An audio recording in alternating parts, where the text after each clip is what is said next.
Hey, what's up, guys? Welcome to the HPR Chronicles Podcast with Shakur and Smith. It's a podcast about history, politics, and race from a pop culture's perspective. We all try to break it down simple and plain for you guys so you guys can understand it. I am a filmmaker from Trinidad and Tobago, and I've traveled a lot, and I've always had a love for history and politics. Chris is a veteran of the Army Reserves that works for the VA with a passion for history and politics. It's about truth, not pro any race, just pro truth. If the truth offends you, we're sorry, not sorry. It's so funny. One of our listeners was talking about you being veteran of the Army Reserves on one of the comments. Oh yeah. Okay. Yeah. It was funny. So. What was I gonna say? Yeah, we're sorry, not sorry. Yeah, we're sorry, not sorry, guys. Subscribe on YouTube, ISENT Group Digital, and wherever you get your podcast. Look for us. We are available, except iHeartRadio, but hopefully that will be coming soon. But we are definitely available everywhere else where you get your podcast. And today we're gonna talk about the God concept. And, Kanye West recently just been all over the news because now he's found God and, born again. I saw a video of him with Joel Osteen. Is that the guy? Yeah. I also saw it. Kanye Yeah, West. I mean, and the question I have for Kanye is, who is this God he's talking about? Okay. You know what I'm saying? And I know a lot of people, this is going to be a controversial subject, just like, hey, Black America, let's all give up our slave names. We had a bunch of comments. Thank you guys for listening and commenting. We check them all. We read them all.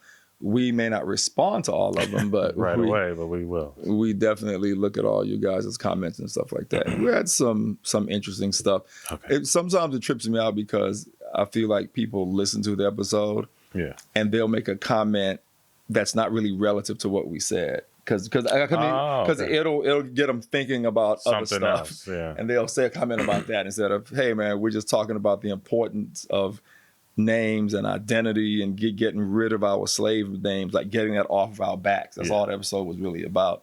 But anyway, go back and listen to that episode.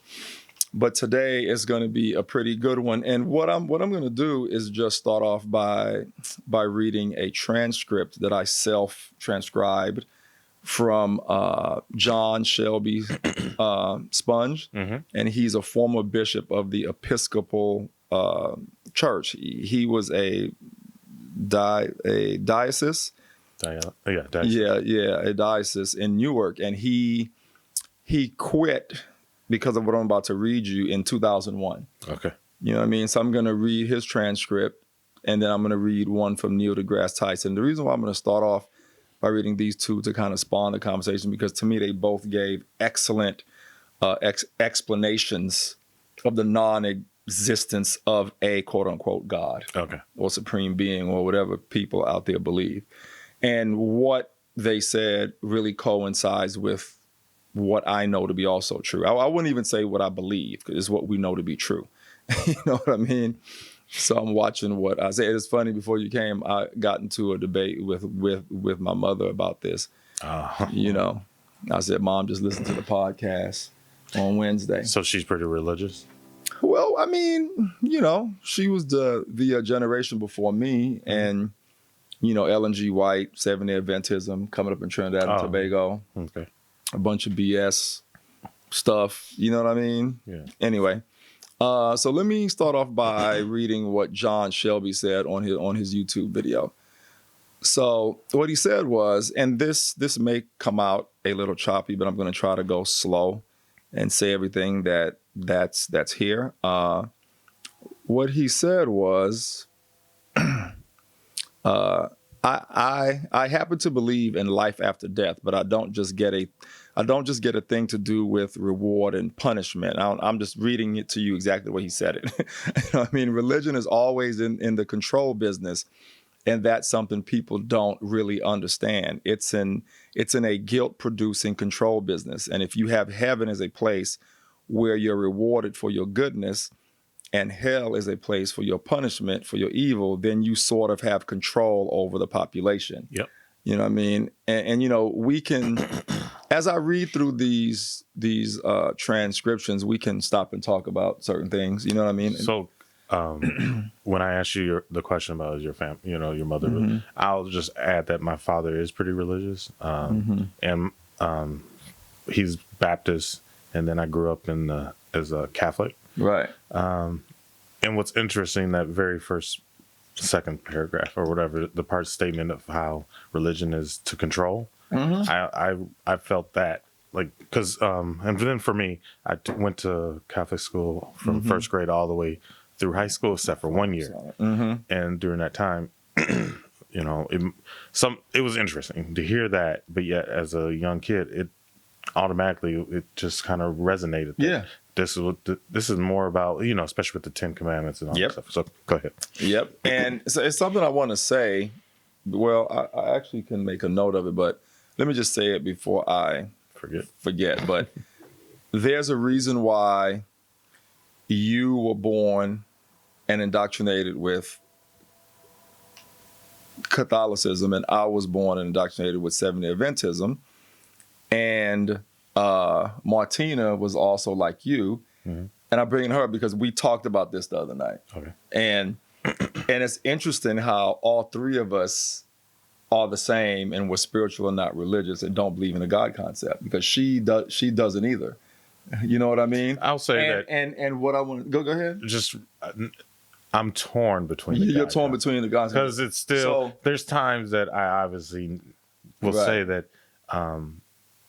I believe there's a higher being or something, but again, there's no proof of any of that stuff. But it's like there's random, and then there's also stuff that I've read where there's order, and it's kind of like, I don't know. Right. But I'm torn. No, I got you. But this is what's funny. This is what I was about to say though. Okay.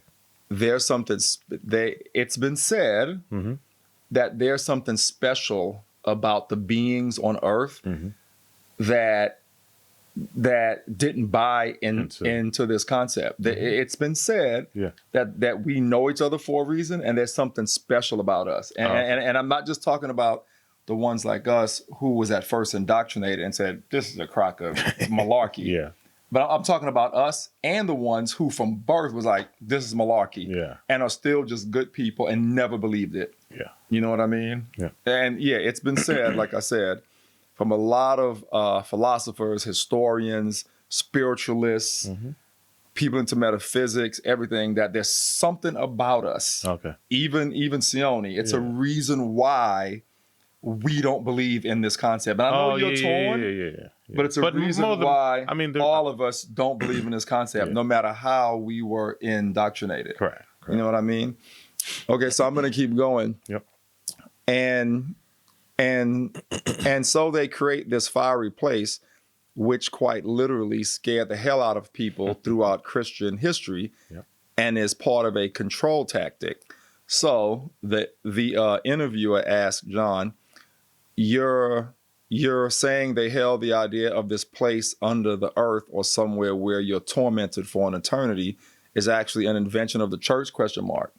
And that's exactly this is exactly what I thought coming up, that there was this place called hell under earth. Yeah. And if I don't be a good Seventh-day Adventist Christian, I'm going to end up going there. Yeah. That's exactly what I was taught. And, and I'll joke with friends and I'll say, they'll go, like say something stupid you did, and they're like, you'll go to hell for that, and I'll be like, I already got a room, right? Exactly.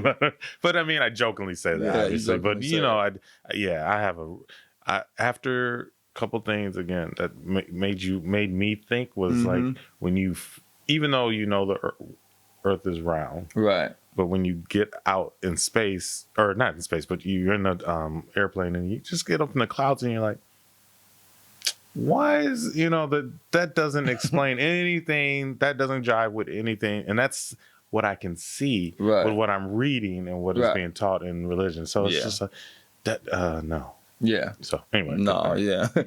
So then John answers, I think the church fired its furnaces hotter than anybody else. But I think there's a sense in most religious life of reward and punishment in some form. Mm-hmm. The church doesn't like for people to grow up because they can't control grown-ups. That's why they talk about being born again. When you're born again, you're still a child. The people don't need to be born again. They need to grow up. Ooh. And I keep in mind, this is a diocese of the Episcopal Church. Bishop. It's an ex-bishop. Yeah, he's an ex-bishop saying this stuff. You know, he used to teach it, but he realized that it was all malarkey. Mm-hmm. So what he says is they need to accept responsibility for themselves and the world. And he's talking about the same said people. Mm-hmm. You know, so the interviewer says, what do you make of the theology, which is quite prominent these days in America, which is that there is one guaranteed way not to go to hell, and that is to accept Jesus as your personal savior? Mm-hmm. ? He goes, I grew up in that tradition. Every church I know claims that they are the true church, yep. that they have some ultimate authority. We have the infallible Pope, and we have the inerrant Bible. The idea that the truth of God can be bound in any human system, by any human creed, by any human book, is almost beyond imagination for me.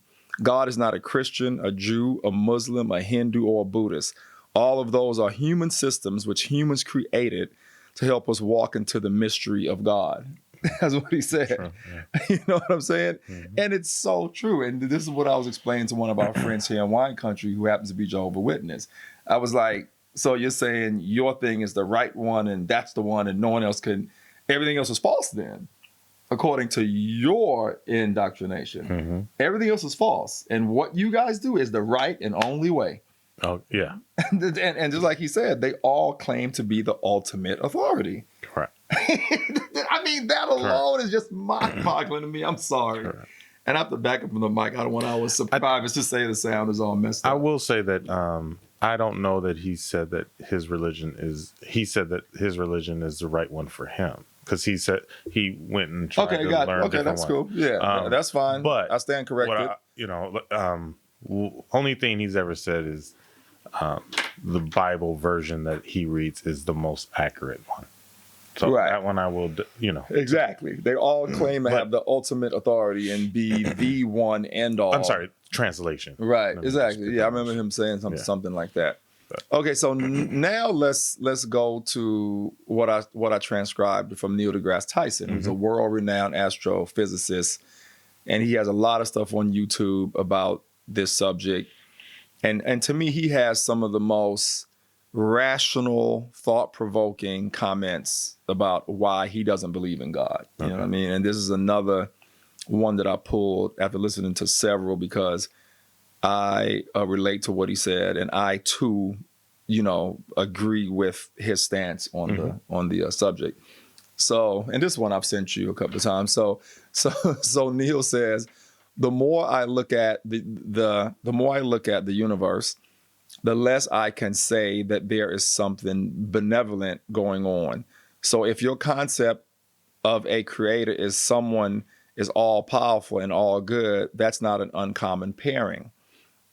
The powers that you might describe to a creator, all powerful and all good. And I look at disasters that afflict Earth and life on Earth, volcanoes, hurricanes, tornadoes, earthquakes, disease, pestilence, congenital birth defects. You look at this list of ways that life is made miserable on Earth by natural causes and just ask, how do you deal with that? And so philosophers rose up and said, if there is a God, God is not all powerful or not all good. You know what I mean? Well, and you want to know something funny about him saying that? Go ahead. Just from what I recall, the pestilence, hunger, anything bad that's happening, it's been brought on you by God because of how bad you were.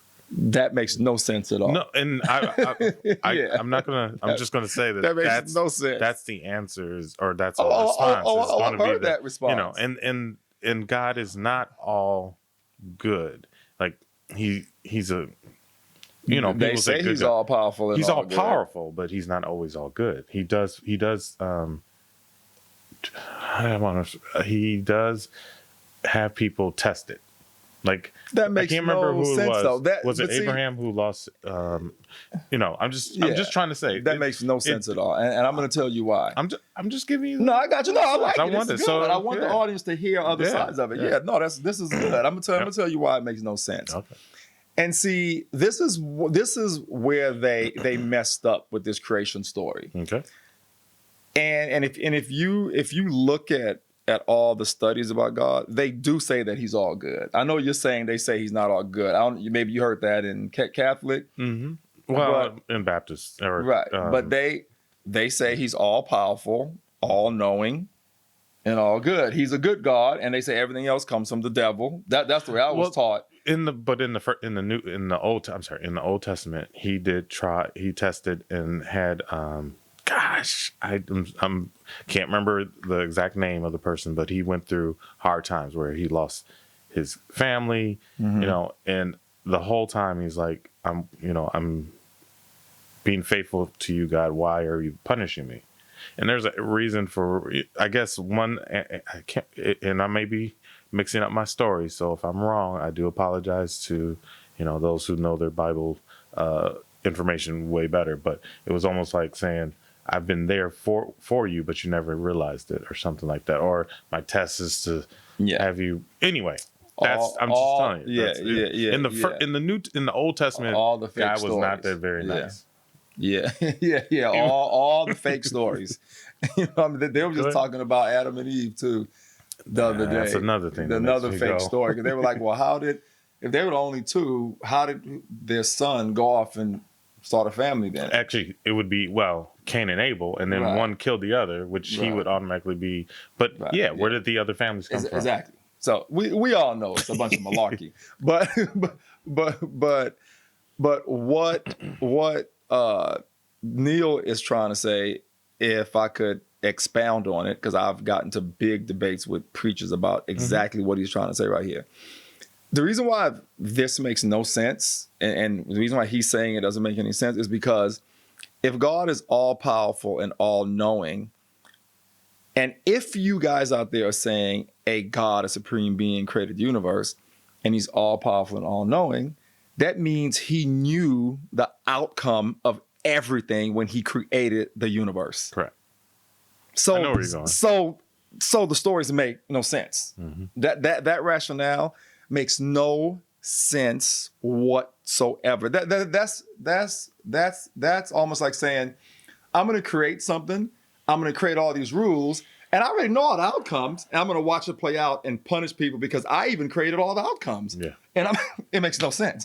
Well, I'll also say that I've heard different examples of because that would be free will.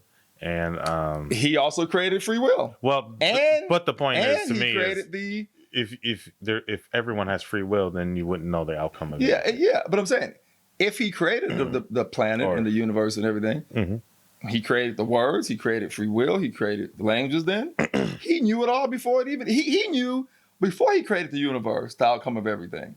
He knew all the tornadoes would happen, the hurricanes, all the pestilence. It makes no sense. Yeah. See. This is where they messed up with their story. See, had they created this narrative of this supreme being, this God, and not gave him all this power and knowingness, the story may start making a little better sense. Yeah, but again, it's you know what I'm saying? It makes no sense. I gotta say that free will thing, that's two different. Like, there's two different ways to look at it, and that one I can't remember exactly. Explain free will to me. No, I mean sense. You know what free will is. No, but I'm saying that some people say, because yes, you're right. There people do say God is all knowing, which would mean he know. Oh, he knew before everything. Free will what happened with free will. Well, so why would he? The thing that I always found penalize you for it. The thing I find weird or messed up about the whole free will is if he supposedly gives you free will, but yet he knows he's all knowing, he knows everything, then there really is no free will because he knows already. Someone knows, then I haven't made my choices. Right. You know? It makes no sense. My choices have already been laid out whatever it is, or the outcome. I guess I could choose a right outcome or a wrong outcome. Right. But it feels like God already knows which one I've already chosen. So if that's true, then I've already been predicted on where I'm going, either heaven or hell, before I even done anything. Before you even born. Yep. But it makes no sense. Their story makes no sense. Then I'll after this I'll bring up Jesus and how that kind of right. The story makes no sense whatsoever. You know what I mean? It just makes no sense. So Neil deGrasse further says, I have no problem if, as we probe the origins of things, we bumped into the bearded man. If that shows up, we're good to go. Not a problem. There's just no evidence of it. And that is why religions are called faiths collectively, because you believe something in the absence of evidence. I'm going to repeat that. That's why religions are collectively called faiths, because you believe something in the absence of evidence. Correct. That's why it's called faith. Otherwise, we would call all religions evidence. But we don't for that exact reason. So because there's no evidence that this God they talk about exists. Yeah, none whatsoever. So the Bible was kind of used to control people, like John said. But also to explain the unexplained. So since no one knew how the world was created, they all, that 7-day thing, and by thinking that and going with that obviously gave them a way to believe in how the planet but if you go back to like the Egyptians and some of those people, like some of the early civilizations that didn't believe in this stuff, and they had an understanding of the universe and the stars and how it connected to Earth and what we were doing and all. I mean, they had a better understanding than the stories that came up way after. You know what I mean? And they didn't believe in some pie in the sky.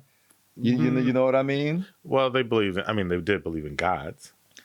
Yeah, and the gods were over and controlled different things. But it's not in the sense. Also thought that their leaders were gods. They thought their leaders were gods. Nah, I actually could show you a video about the Egyptians and why they had the sun god Ra. It's not God in the way you're thinking it, and in the way Western American propaganda has tried to shape the narrative of who the Egyptians were and what they believe. So you're saying the Egyptians did not? Their pharaohs were not treated like gods. They were not thought of as gods. Because if I'm correct, that's kind of what they were. So they were looked at as the supreme. I haven't researched enough to say that they were looked at as creators or anything, but just that they were as close as God. Matter of fact, what's his name? Akhenaten. He was one of the first pharaohs to try to get people to believe in something outside of like. So in other words, when the sun came up, and the effects that the sun had on planet Earth, they acknowledged that as something great. They weren't trying to say, "Oh, that's a god." So they created a symbol that represents the sun god Ra. You know what I'm trying to say? It wasn't the way the narrative have been shaped. Like if you read books like Hermetic philosophy, you know what I mean? The Egyptian, spirituality. I haven't read it, so right. I mean, so if you. They just believe in like the simple laws of the universe, the law of least attract, karma. You know what I'm trying to say? They just believe in simple laws of the universe, and it's a reason why, and we can get into this on another show, guys, but since we're talking about the gods per se, it's a reason why the Egyptians were able to build the pyramids. If you look at the Aztecs and what they built, and all the other pyramids around the earth, it's a reason why they all line up. You know what I'm saying? And they were in different times and everything. Because those people had a clear understanding of what the universe was, how it related to Earth, the math, the science, the whole nine. And it had nothing to do with believing in some outside supreme being that they thought created them. You know what I'm trying to say? I guess nothing to do with any of that. But that's it's no difference than anything else that's kind of gone on where, I mean, some things there's been a mix of, or the attempt to mix religion and science, but science has always been outside of it for the most part. So I'm not, I guess what I would have to do some more research into Egyptian gods and what, researchers. And the stuff that they believe and stuff like that. Yeah, belief. But I'm not discrediting their, because they were able to build the pyramids and the Sphinx and all that other stuff. So obviously their understanding of science is still kind of boggling people today, because no one's to this day has truly understood how they've been able to accomplish what they accomplished. But again, that's no difference than any other scientific thing. You know what I'm saying, or not really? I mean, I'm following you. Okay. Because because of that, it's sort of. I'd have to do more research into the whole Egyptian thing. I don't right now. I think whatever. I don't know that science and their Egyptian worship of their gods or the gods, whatever, how they mix or if they mix. That's all. Right. I'll tell you this. Back in Egypt, it wasn't no Christian, Muslim, Hindu, Buddhist. You know what I'm saying? It wasn't none of that stuff. It wasn't no bearded man, called Jesus or whatever the other stories they had that they made up. So just continuing what Neil deGrasse said, he said, so given that everyone describes to be the properties that would be expressed by an all-powerful being in the gods that they worship, I'll look for that in the universe. And I'm yet to find it, so I remain unconvinced. But if you get some good evidence, bring it. Mm-hmm. You know what I'm saying? And so I don't lead with that information, because what I believe should be irrelevant to anyone. It's not about me. It's about the real world. Okay. And I actually feel the same exact way. For our listeners, it's not about what I believe, me, Imani Shakur, or Christopher Smith. What I believe, what we believe is actually irrelevant. You know what I'm saying? It's not about me or us at all or this podcast. It's about the real world. And I, too, do not lead with that false information. And I'm just going to call it what it is, false information. Mm-hmm. You know what I'm saying? Going back to what you were saying about when you go in an airplane and you're above the clouds and you see what's out there. I've always told folks, I honestly think that people don't realize that the Earth is a ball spinning in space. It's like, for some reason, because we're on planet Earth, it seems to me as if people think we're like somewhere else or something. I don't know if they realize, like, if you go to Mars and look back at us, we're just a ball spinning in space. Yeah. Just like how we see the moon or Mars or anything else for that matter. So you're talking about like flat earthers? No, I'm not talking about them. I'm just saying we're just a ball spinning in space. We exist in this vast universe. I see what you're saying. We're just a ball compared to, and we're just another ball like anything else. Like anything else. If we build a special rocket ship one day that could finally safely take us to other planets, and I do believe that other planets exist, all you're going to find is other beings like us with other cities and all that kind of stuff. And I don't know what they're going to look like, what they're going to know, what their technology is about, because they have shown proof recently that, I think it was the Navy or the Army or whoever it was, have video of UFOs that's visiting us, stuff like that. But all I know is you're like not going to bump into some planet one day that God is going to be at, sitting there on some big chair going, I'm just watching you on Earth, just seeing who's going to heaven and hell. Yeah. I'm sorry, folks, that will never happen. You know what I'm trying to say? I also say that once they do discover life on another planet, that will have to, it'll be interesting how religion comes into play with it. Yes. How people are going to justify it in their minds. Because it's not going to come into play. Because, you know what, let me check the statistic on the people that don't believe in God. Okay.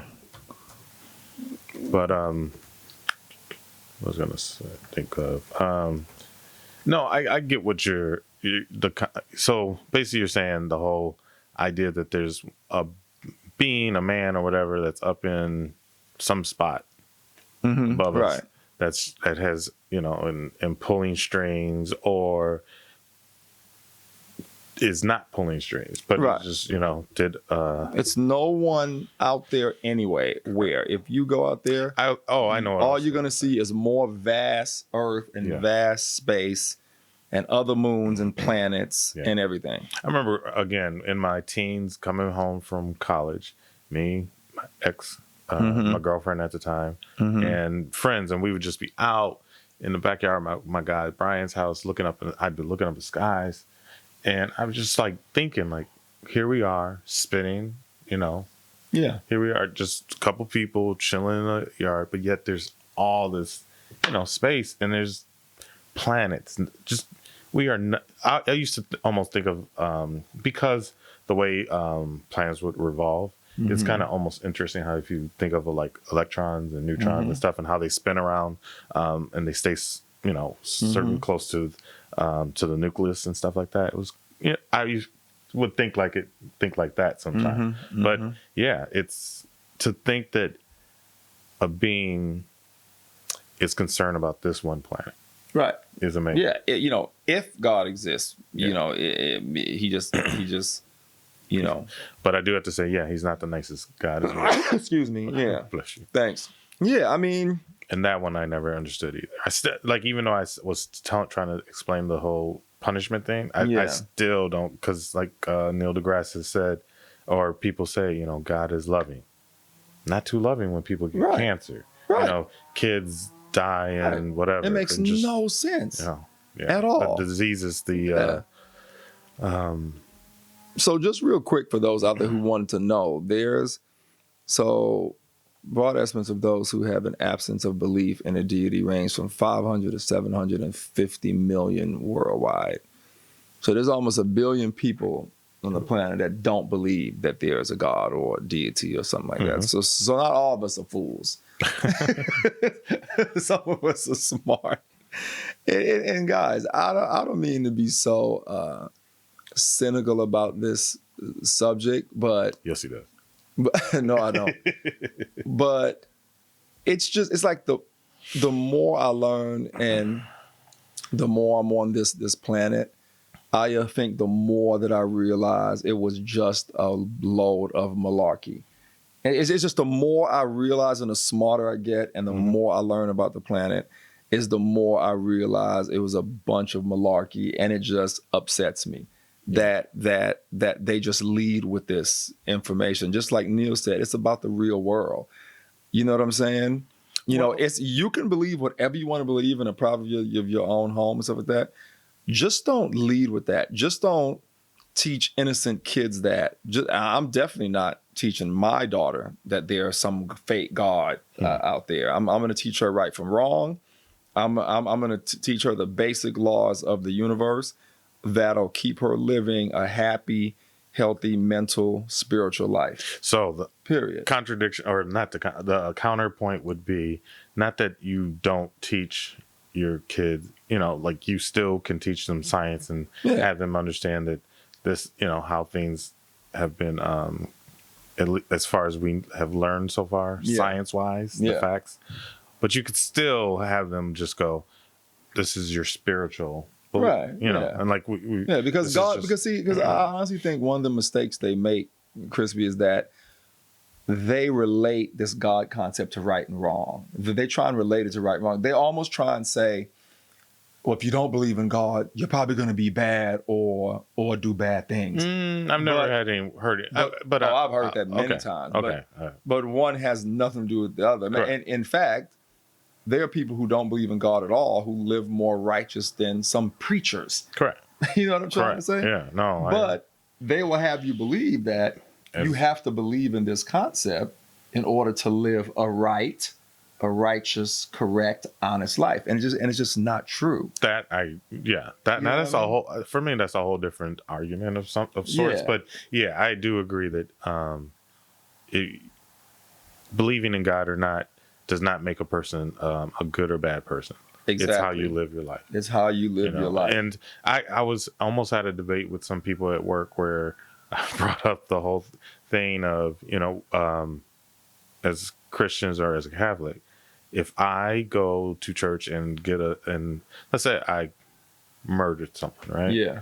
And I go to a priest and I ask for forgiveness, and it's a pure forgiveness, not just like me just, can I, supposedly, I will get absolved and I can go to heaven. Which then you go with the whole theory of who's the worst type of person that you can think of, in history. And let's say Hitler. He was on deathbed, really, passionately asked for forgiveness. He would be able to go to heaven. Yeah. It sometimes feels like that's not a correct statement. Yeah. That someone who caused that much harm, that much pain should be able to go into heaven, even anyway, that's another aspect of it. No, I got you. And what I also would like to say to those out there listening, I equally don't believe in the devil. Yeah. So I'm an equal opportunity malarkey disbeliever. I also do not believe in the devil, for those out there listening. I mean, I would so I don't believe not. in some God concept, and I don't believe in some devil concept just as equally. So for all of you out there going, oh, he's probably atheist, he believes in the devil. Nope, don't believe in that either. But being an atheist doesn't mean you believing in the devil would be a pagan. Right, it just believe an atheist just means you don't believe in God. Right. Sure. But a lot of times when people in the past, people have connected. If you don't believe in this, then you probably believe in this. And this that it's been said, you're atheist, you believe in the devil. Yeah. So I'm just clearing that up. Gotcha. That's not what an atheist is, and I don't believe in the devil either. And I also don't believe in some God concept. And I call it a concept. I don't even say I don't believe in God. I don't believe in the God concept. Again, if you guys could prove it, I'm all ears. I'd love it to be proven. I do. I agree with that. I'd love for there to be some evidence. But that's where people, again, they'll say you should have faith. That person's there, and that's how you. That's a joke. I know. And I'm like, faith. But you want to know how? For me, it's the science is saying that there.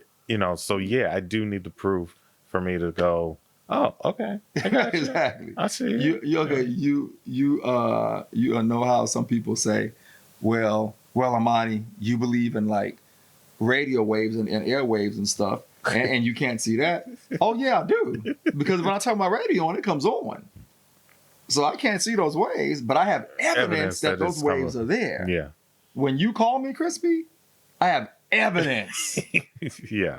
That those towers actually send those invisible waves because you answer the phone when I call. And I can hear you. And you can hear me. Yeah. So there's evidence that exists. You know what I'm trying to say? For all those out there who's going to go, well, you can't see radio waves, but you believe it. So why can't you see God? Why can't you believe that? Or how about God answers your prayers? You just got to see the sign of that too. That's a bunch of malarkey as well. So you know what I mean? So I do apologize, Mom, Dad. I know y'all might be a little upset about this one, but I do have. My mom's already upset about this one. A problem with it, and hey, it started when I went to college and discussed some stuff with a friend, and was like, huh. And when you mentioned like the Jesus and hearing the Council of Nicaea, where Charlemagne. They came together, a council, and pretty much established a religion that they, agreed upon and took facts from different and created religious groups. And another thing I want to touch on before we go is how, because I'm in entertainment, as everyone knows, how when you go to these award shows, the first thing they do is thank God. Yeah. And see, when you take the power outside of yourself and give it to some imaginary thing that there's no evidence of, it's just kind of not cool. You know what I mean? I like how when Snoop Dogg was receiving his star in Hollywood not too long ago, there was this whole thing on the news because Snoop said, I'd actually like to thank myself. Yeah. You know what I'm saying? Yeah. And I'm telling you guys right now, any award you guys see me win, and I've won awards before and done speeches, any other awards you see me win as a filmmaker, I will never take the power outside of myself and thank some imaginary guy in the sky. Yeah. I'm always going to say, thank my team, myself for all the hard work we've done. Yeah. We deserve it. Mm-hmm. Glad you guys supported it. Thank you to all the fans that went and bought a movie ticket, whoever the Academy that voted for me because you recognize the work. Yeah. That's what I'm going to thank. Yeah. Some imaginary guy didn't do it. You know what I'm saying? He had nothing to do with it at all. Almost reminds me of this comedy special, Dion Cole, and he was saying how when people they'll find be driving around the mall for a parking spot, mm-hmm. they'll get a parking spot right up front. Thank God. Right. You answered my prayers. Really really? Yeah. God was waiting around for, you know what? Boom, let me give you this parking spot. I find some money. Thank God. Yeah. Yeah, he did that. Like, for real? Yeah. Man, come on. And then the person who lost the 20. Right. They're not thanking God at that point. Right. So, exactly. Exactly. So, anyway. Like I said, guys, I'm not a complete cynic. I'm hoping that one day they're able to prove it. Yeah. I'm really hoping one day that they are able to bring the evidence. From that moment on, I'll say I was wrong. I'm sure Neil will say it. I'm sure Bill Nye, the science guy, will say it. And I will ask for the appropriate forgiveness from God at that point. Yeah, and if he does this and shows up, I have a lot of questions. You know what I'm saying? Yeah. So I'm not like, I don't believe it, and nothing's ever going to show up. Show us. Yes. I'll be happy to go, man, they finally got evidence of this. I'll be so happy. You know what I mean? Yeah. So that's what I have to say. That's what I have to say about that. You have any more points you want to bring up? No, just I think I pretty much gave my little inputs. Yeah, guys, and get out there and do your own research. I mean, our podcast is meant to provoke thought, and encourage you guys to go out and do your research and find there may be someone out there listening who was born a Seventh-day Adventist, and after hearing this, they go, oh man, you know what? Let me research this God concept thing and see what you find. Research Neil deGrasse Tyson. He has some amazing videos. I mean, he has some that goes even more in depth to answer some of your questions you had brought up. That I didn't want to do a transcript on everything. Oh no, the show will be 3 hours long or whatever. But yeah, the information is out there, guys. It really is. You know what I mean? And my advice: don't lead with it. Be spiritual, not religious. Live a righteous life. You know what I mean? And just do the right thing. There's no external power stopping you or helping you do anything. That's what I have to say about it. And I guess for me, it's more like your belief is your belief. Yeah. Facts and science are another thing. And I'm just repeating the science part. But it's, for all intents, okay, so as again, I kind of said my father's fairly religious. And when he calls and talks to me, it's a quick how are you, what's going on, everything good. Mm-hmm. And then from that it's just like be sure to pray, how are you going to church, you have to believe, and stuff like that. So I don't ever get that good father son type of mm-hmm. talking with and stuff like that. I guess my point is go beyond the religion sometimes and be more intimate and understanding what whoever you're talking to is dealing with. Religion is not the answer for everything. Right. So. It's not. So I'm going to go into Today in History for November 20th, guys. The year is closing. And also next week we're off for Friendsgiving week. I'm not going to call it Thanksgiving. I'll call it Friendsgiving week. We're going to be off, then we'll see you guys December 4th. So next week we're going to be off. We'll be back December 4th. Just wanted to say that. So this day in history, November 20th, in 1789, New Jersey became the first state to ratify the Bill of Rights. In 1818, Simon Bolivar formally declared Venezuela independent of Spain, because as we know, Christopher Columbus went around and colonized everywhere. So in 1818 was when Venezuela got independence from Spain. 1873, November 20th, Budapest was formed when the rival cities of Buda and Pest were united to form the capital of Hungary, which is something I didn't even know. That's really interesting. Yeah.